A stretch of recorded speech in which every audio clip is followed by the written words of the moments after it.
Hi there, and welcome to Bend and Snap Active People Getting Back on Track.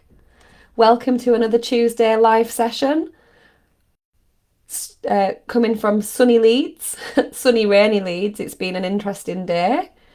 We've had all kinds of weather today. Please say hi in the comments. Please test to see whether it is finally going to work when I'm live. See if the messages are ever going to pop up for me. One of these days it will work. So apologies if I'm not replying to your comments. I will keep checking and see if anything works. And hope you've all had a lovely week. It's been a busy one, a busy week. These Tuesdays come round so quickly. And it's really nice to be here just to slow myself down for the next half an hour as well.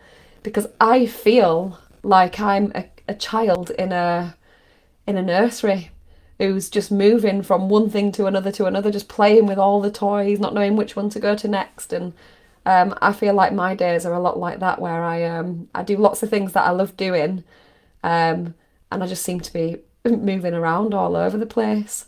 So I don't know what brought that up for me, what reminded me of being like a kid in nursery. I think it's because I've just been doing hula hooping, and then I come back, and then I just do things that I enjoy these days. So today's session, enough of my rambling. I want to talk about, for those of you that have been like going through, maybe it's like a chronic pain that's been long lasting, going on and on, or whether it might be a symptom that you've been suffering with, whether it's like headaches or migraines or stomach discomforts, anything that it might be, and you feel as though you've done everything like that you've been advised, you've followed all the rules, you've done all the research, you've got a really good understanding, you've read all about it, you've just done so much to help yourself. And the title for the session is that you've tried everything, but what if there's nothing to fix? What if there is nothing actually to do? That's just the question that I'm putting out for you there, because that was massive for me. That was huge for me in being able to recover from many of these chronic symptoms that I was stuck with the belief that they were lifelong, that there was no cure for them. I just had to do the best I could, learn to cope, learn to manage, pain management, you name it. So you might have done everything that's been ever recommended. You think, I've exhausted all the options. I exhausted all the physical options for sure on my journey, whether it were chiropractors, acupunctures, physiotherapy, reading all the books, doing all the special exercises, Headspace. I used to use that app a lot, like doing bits of like meditation kind of things and relaxation, and listening to all kinds of different podcasts, and just literally like a non-stop mission to fixing, doing everything that in my power, in my best power to get an improvement, and literally being exhausted. So this is why I posed the question, what if there is nothing to fix? Because the day that I realised that was enlightening. It was like, so actually all of these things that I have been doing have unintentionally been keeping myself stuck in the loop. And I was listening to a training session the other day, and they called it a goofy loop. I quite liked that concept of goofy loop. It's basically where you're in a learned response, that's just going to keep on repeating to perfection. And the fact that we're doing all of these things that we would consider as a fixing activity is actually unintentionally reiterating to our brain how important it is to keep the symptoms going and keep the pain and keep whatever it might be that's happening, because all the things that we're doing in the desperate attempt to fix are unintentionally being read as, yes, this is really important, we need to keep this happening. Look at all the attention that that Joe's placing upon these issues, then clearly this is really, really important. And then we get going round and round and round in a goofy loop. So I genuinely spent a lot of time thinking, I'll find the next special thing it might be. I would have bought anything. I once had this pain pen where you literally just stab it in yourself and give yourself a bit of an electric shock. The next technique, the next strategy, the next do this, do that, look up to your left, look up to your right, turn around in a circle and do 2 claps, whatever it might have been. I thought I got really into learning about the mind and neuro-linguistic programming. I got into learning about all of these different modalities to helping people. In the beginning, I was getting really into the hypnotherapy, and I genuinely thought that the hypnotherapy was an incredible thing. But again, they're lovely techniques. They can help, but you cannot beat the realization of there is nothing to fix, there's nothing to do. Because when you realize that, that's when the real progress happens. And there is no work, because this is the other thing I wanted to mention, and a lot of people talk about it a lot in mind-body medicine and recovery. They talk about having to go and do the work, having to be willing to go and do the work, and I'm like, I really do not like that. It doesn't line up with me. Like the fact having to go and do work to get well, I kind of don't go with that as a belief, because actually it's not work, it's not doing anything, it's actually doing, how do I explain this, because I do find it I find it a thing that gets said that it kind of, I question a lot about the need to go and do the work, to go and work on yourself, and to go and do the emotional things and all of that stuff, because actually I don't feel like it's maybe it's just the way it's worded. Maybe it's the way it's worded, because maybe there is things that you do, but to me it never felt like work. It never felt like going and doing work. So I have done things that have been really useful, that have driven me down the recovery road, you could say. But the things that I'm doing weren't things that I was told, you have to go and follow this process and do this and do that, and you have to go and write for 20 minutes every single day. Like, for example, some programs out there are very directive, and I think maybe that's where this go and do the work thing comes from. And some people will get well by following a process and going and doing work. But for me and many people that I know, there is no one way to get well. We're all individuals and we're all really different. And it's a different process for every single person, you could say, but with similarities. So for me, it was a case of, I didn't really consider the learning as doing work. It was just interest. It was just purely out of interest. Like, that's got my interest. I think that could be potentially something that I want to learn a little bit more about.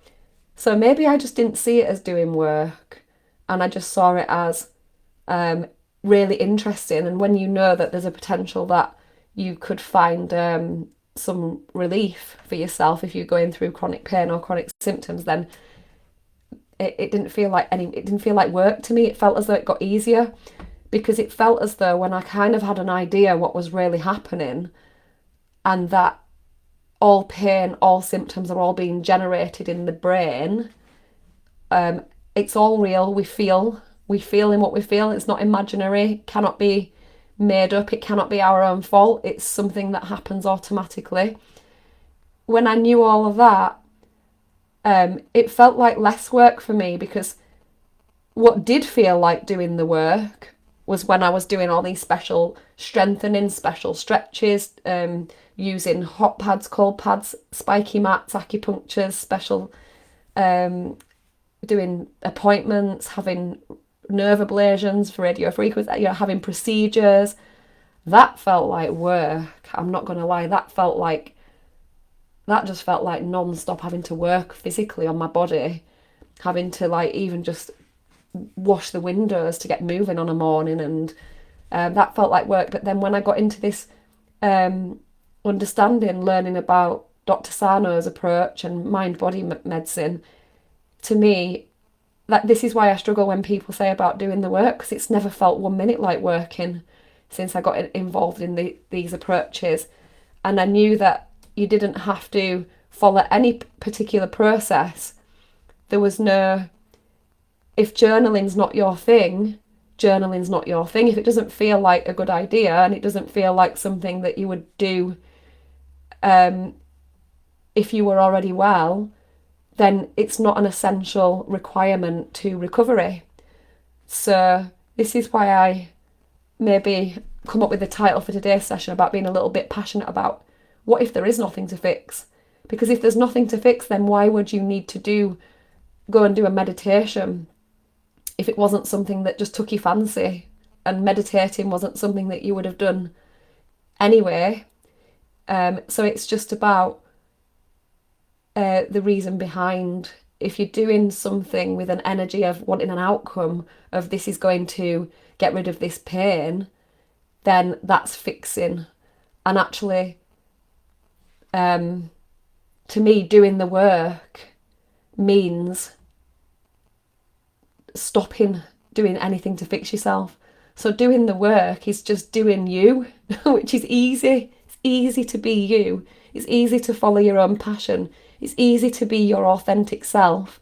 So I suppose what they mean is the work is when you are having to consciously make the effort to stop doing the things that you didn't want to do anyway, which is easy. So please don't ever be put off by if you're ever watching any videos or reading any training sessions and somebody says that you've got to be willing to do the work. The work is fun. It's you. There's nothing to actually do. There's nothing to fix. And if you consider doing some educational things like listening to some books on Audible or watching some podcasts or videos as work, then maybe you might agree to disagree with me on this area. But to me, I saw it as nothing to do. There's nothing to fix. And that was so freeing, so good not having to get up every morning and do the things that it was so freeing and easy. The hardest bit is making the decision that you're gonna go for it and then stick with it consistently whilst getting no results, because again, there's nothing to fix. So we're not actually focusing on getting any results here, because why would we be? There's nothing to fix. So I hope I'm not blagging your heads here and confusing things. But yeah, it can be really easy to get caught up with the busy mind of trying everything, adding more and more and more and things in. There's lots of thinking going on there. Well, this isn't working and that's not working, and all that unhelpful thinking just can keep us trapped in that goofy loop. Am I doing enough of this? How much is it how much should I be researching? How much should I be reading? What's working? Then checking and analysing what to do next. And it can just get really difficult, like desperately trying to solve things, when actually the question is of tonight, what if there's nothing to fix? So you're trying to solve something, but maybe there is no problem that actually needs solving. So that was such a big shift for me, because my head was blagged with everything that I'd read about fibromyalgia and current research and all of some of the things that pop up about the latest research and how they think they might have found certain things, and it's just getting all of that out of your head and just meeting yourself where you're at and just being like, what if there is nothing to fix? And what if this is easier than I've been realizing all this time. And and for me, it really was. And I just had this big, big, deep urge that felt like there were no work, because so much stuff had been taken away that I was doing to manage, that I just all of a sudden had such a knowing that I decided I'm not doing any of those things anymore. The moment that I realised that those things were fueling the cycle and keeping my brain switching on the alarms that were false alarms, I knew that I needed to take all that attention away from the body. No longer massaging, no longer doing stretches to fix certain parts that were hurting, no longer drawing attention towards them, not talking about them. Obviously, you're going to have thoughts that come in which they're automatic, we can't stop. But noticing when that happened and then choosing to go with a different response, all of those things were things that I could consciously do. I had some power back. So rather than looking towards fixing body, because there's nothing to fix, and I knew that there's nothing to fix. So rather than doing that, I did spend some time, and it just felt right. It didn't feel like work. It didn't feel like extra things to do. It felt easy. I've mentioned this in previous sessions that in the early days I took pen to paper and did some chaos journaling, I'll call it, because my way of doing it is a bit chaotic. It's all over the place. There's no followed structure. I wasn't following like a writing exercise, because some people follow specific. There are exercises that you can get where you follow the processes, but mine was just me, a piece of paper and a pen, and just maybe getting some thoughts down on the paper in a scribble that wasn't written, and it felt like doing it. It didn't feel like work. I did it for as long as I felt the need to do it. It was about, I did it every day, I think for a week, just for about 10 minutes. Got a lot of initial evidence and benefit, and felt it didn't expect anything to happen. I wasn't going out to fix anything, but on the back of it, I had this massive moment of wow, that I felt a reduction in the levels of symptoms that I were experiencing. They didn't disappear or anything like instantaneous, but it didn't feel like doing work, and I knew that there were no to fix, and I felt like doing it. I'd read about it. It kind of made sense. It took my fancy, so I had a go at doing it. And it's something that probably I might have done anyway, even if I hadn't have had an issue. You know, I might have just sometimes wrote a few bits and pieces. I say I don't like writing, but I do write things down, but I don't write them down in any kind of orders. It's like this sort of stuff. I don't look back at things again. That's just my style. I've always been a bit like that, just scribbles. But anyway, so underneath all of that, it's that knowing that things are working the way that they're supposed to work. When you understand and you've been through the process, and you've ruled out the catastrophic stuff, ruled out anything medical. As always, we're vigilant. We're not going to be diagnosing mind body on a symptom that is clearly medical or anything like that. We're looking at these occasions where medicine's not been able to help, nobody's been able to find anything wrong, and you're the mystery. You've been sent away, or you've been like me, you've been diagnosed with something that is classed that you've just got to manage and cope and deal the best you can. And then you don't even actually get your follow-up appointments because the waiting lists are so long that you just get sent away and left on your own anyway, which actually is a blessing for many, many people who are going online now and researching, what do I do? What is there a cure for chronic pain? And what's happening is people are going on Google and they're getting like things pinging up like the ATNS, Association for Treatments of Neuroplastic Symptoms, which I'm a part of. I'm one of their coaches in the coaching directory on there. Or they're searching for there and they're getting like, join the Curable app, and people are like, no chance, this is a load of rubbish. And they're like getting really annoyed at it and clicking off, and I'm not doing that, that's a load of rubbish. And then eventually it just keeps on popping back up and they go, okay, maybe I'll have a little look. And people that were annoyed at it and angry at it and saying this is a load of rubbish have had their eyes opened, and they've been there's some beautiful cases where people have finally given up to prove that it was a load of rubbish and to prove that it won't work, and it's worked for them and they've got well. And I just love to hear all of these funny scenarios where we've known about it and we've like been annoyed at it and pushed it away. And I knew about Sano for 6 months before I even considered revisiting it and implementing. I was like, well, I know about this, and why didn't I get well? Why didn't I get any? And I was like, it took me a good 6 months to come back and revisit, and be ready to actually do some changes, you could say. But yeah, there's so many factors to why that might be for people. There's so many factors. Sometimes you don't realise it, but it's the fear of actually recovery. Like, who am I going to be if I'm all of a sudden, there's just so many factors that come into consideration.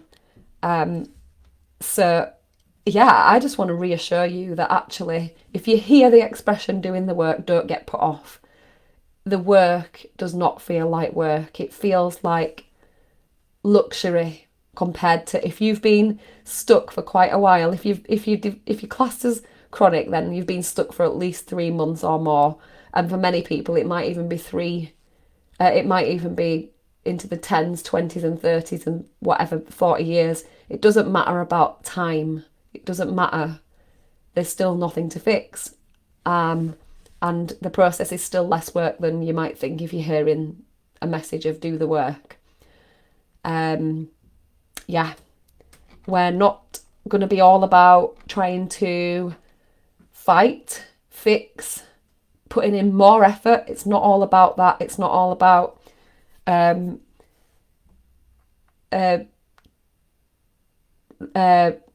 it's not all about like having to be in control about everything and all this stuff, because it's all stuff that's going to be unhelpful. It's actually doing a lot less of all of that stuff, which really frees you up. Frees up your mind, it frees up space. It frees up a lot of things. Yeah. It's easier to sleep at night, let's put it that way. So instead of asking yourself, oh, what should I do next? What do I need to try next? What's the next person that I need to see? What's the other next person that can make this happen for me?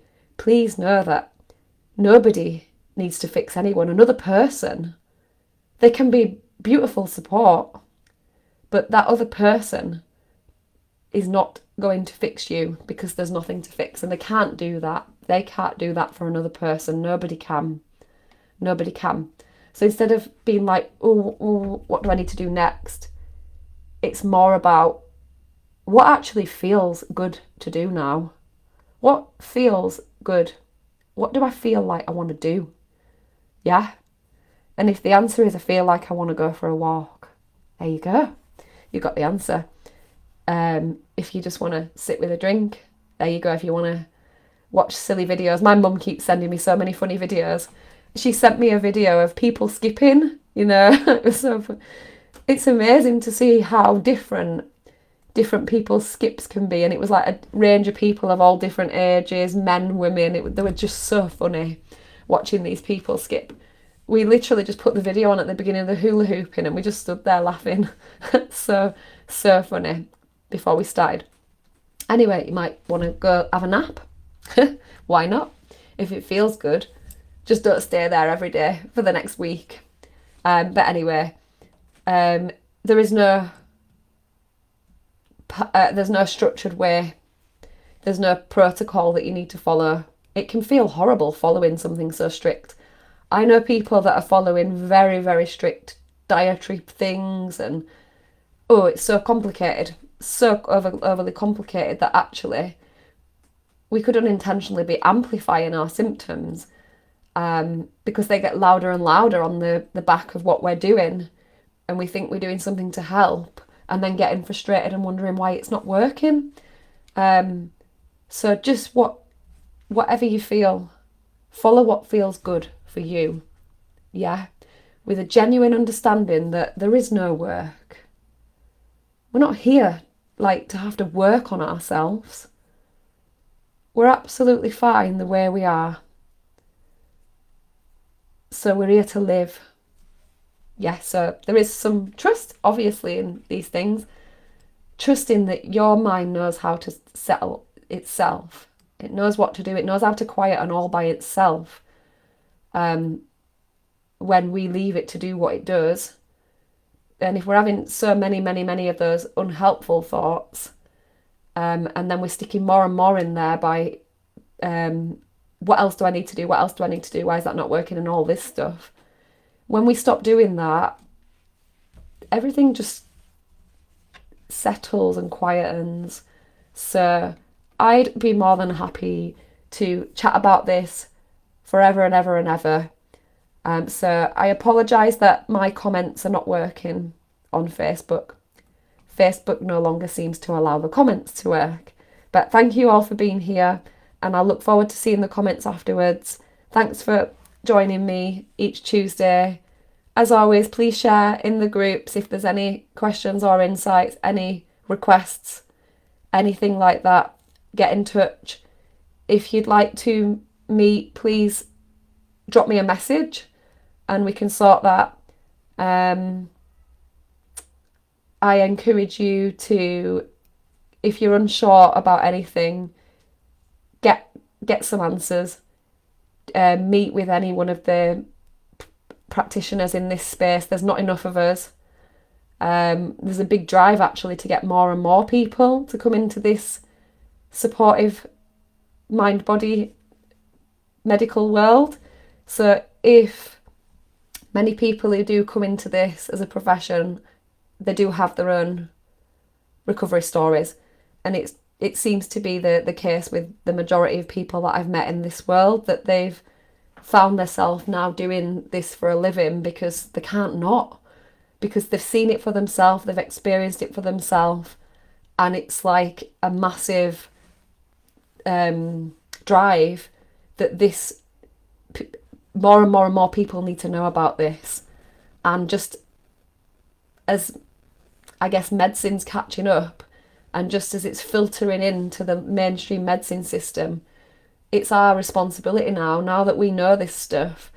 There's not many people that get well that don't end up doing that loudly because it's impossible not to do. So if you do need help, it's such a great place to get help. It's such a supportive world to become involved in, that just reach out and you can drop me a message and I'll send you a link.